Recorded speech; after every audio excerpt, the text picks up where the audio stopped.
AC/DC has been a rock and roll institution for more than 4 decades, and it all began whenever they were spellbinding crowds in their native Australia in the 1970s.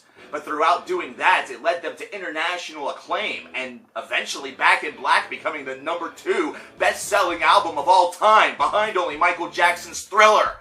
That's some pretty good company. So AC/DC has definitely tasted the fruits of success and experienced wonderful things. They have a ton of fans that are die-hard and would probably, follow them to the ends of the earth. They still sell out their concerts, decades after their supposed heyday was complete. But with a large swath of fans that are to the positive, there are always some detractors that are waiting in the wings, and AC/DC has certainly experienced their fair share of those throughout their long career. So let's find out why. Let's discover 5 reasons why people hate or have hated AC/DC, and we're going to begin, of course, with number 5, which is the Night Prowler Night Stalker coincidence. Dateline, Los Angeles, the mid-1980s. There's a serial killer by the name of Richard Ramirez on the loose. However, to the media, he is known only by the name Night Stalker. He's called the Night Stalker because he supposedly left an AC/DC hat at one of the crime scenes, is frequently seen in AC/DC merchandise, and he models the entirety of his killings, supposedly, around the song Night Prowler by AC/DC, which is a 1970s AC/DC song that was originally sung by Bon Scott. However, this whole thing has a negative effect on AC/DC. Once all of these revelations are given to the public, all of a sudden concerts that AC/DC attempts to perform in the area are met with pickets and a lot of resistance. The band gets heavily endowed into a horrible press situation where they lose fans and where a lot of people now believe that the band should not be consumed by the youth.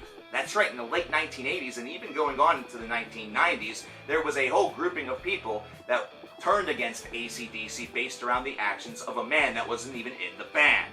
In fact, it was to the point where some people claim that AC/DC actually stood for Antichrist Death Child. Yeah, that's one I actually heard in my youth. It's pretty stupid, it's pretty ridiculous. It's 2016 now, so that should be over, but I'm sure it still exists. However, even at the time, it's pretty silly. Another man's actions shouldn't be something that the band is held responsible for.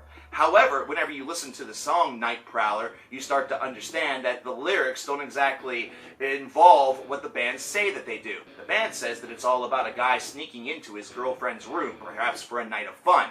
But whenever you listen to the lyrics, definitely doesn't seem that way. Number 4, Axl Rose replacing Brian Johnson. This is recent as of this year, 2016, and certainly has bred a lot of controversy. You couldn't escape the story about Brian Johnson having to be replaced based around his health issues, and you could not escape the idea that Axl Rose was being potentially tapped in order to fulfill this role. There was a ton of dissent that went about, with many people claiming that AC/DC was doing this purely as a cash grab to get that tour going and still gets paid. Well, whenever music is your living, you do sort of got to get paid by doing the whole music thing. And Axl Rose actually ended up being a halfway decent choice.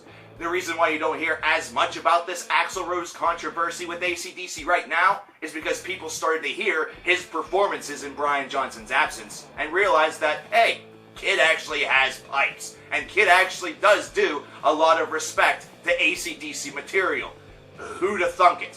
Number 3, the Bon Scott era was better, and this one is kind of ridiculous based off of what we're going to talk about after this. There are many folks that just simply don't like Brian Johnson, whether it be the higher register shrill that his voice emanates, whether it be the songwriting that occurred after his inclusion in the band or after Back in Black. Most folks out there that are detractors, some will say that the Bon Scott era was simply a better era for the band, that their early 1970s roots featured more lively songwriting and, a lot more ideas. The freshness factor on this band is still sky high in 2016 for their first couple of albums from the 1970s. And perhaps there's a certain level of point considering they still had a lot of hunger. After Back in Black, the band really could have done whatever they wanted. They could have experimented into free-range folk opera and no doubt would have still maintained a couple of their fans. However, that publicity stunt would have probably gone awry quicker than a Brian Johnson switch from one track to the next.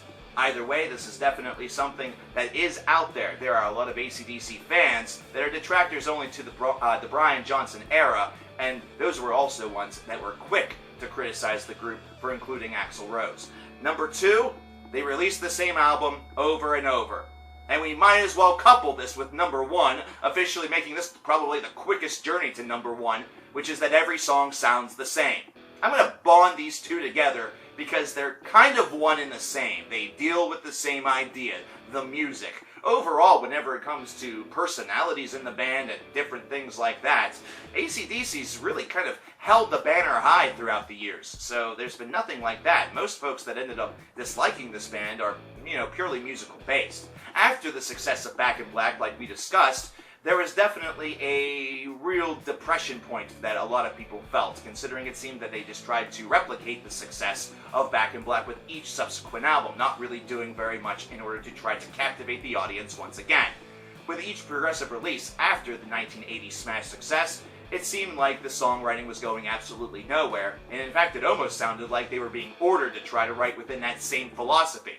And while it still gave them a couple of other hits, I'm thinking of songs such as Thunderstruck, for example, it definitely left the audience wanting a little bit more from this band, basically proving that sometimes lightning can strike twice, but you don't always want it to. You don't always want it to strike a third time either, or a fourth. Personally speaking, I kind of dig what AC/DC does. Rock or Bust, their most recent album from 2014, was definitely a lot of fun. It was rowdy, it was energetic, it definitely is a feel-good style of music. However, I can understand why a lot of folks feel that this is extremely simplistic, tremendously derivative, and that the band has basically just decided to give up the concept of songwriting after the smash success of Back in Black.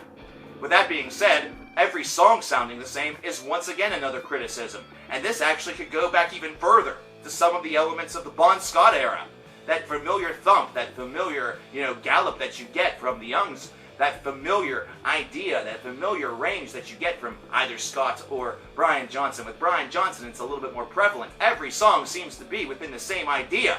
Most people call this band a 3-chord band. Well, Stephen Wilson once said 4 chords that made a million, which you could say 4 chords that could lead to other chords, but the real, reason behind the song is 4 chords that could make you an instant star. Well, maybe that's AC/DC. Maybe AC/DC as a blues rock band, or just as a rock and roll band, a heavy metal band, whatever you want to call them, just really harnessed and mastered some basic chords and really made them catchy enough where everybody could not say no to it. And really, is that all of that bad? To the detractors, though, this is terrible. It showcases limited evolution. It showcases just an idea where they just continue to assault the same idea that they know. That sentence was purposefully convoluted. And overall, that lack of growth makes them a boring band to listen to. Nice every once in a while, but listening to an entire album to these folks, they claim is a trial. There you have it, ladies and gentlemen. 5 reasons why people have hated AC/DC throughout the years. Do you agree with this list? Do you think that this is a crockload of dookie? Because I kind of like AC/DC. Yeah, a lot of their stuff does sound the same, but it's a fun same, It's one of those things where you just listen to it and you can't help but have a little bit of a smile on your face. Unless the same song gets played on the radio 10,000 times whenever you're in the car.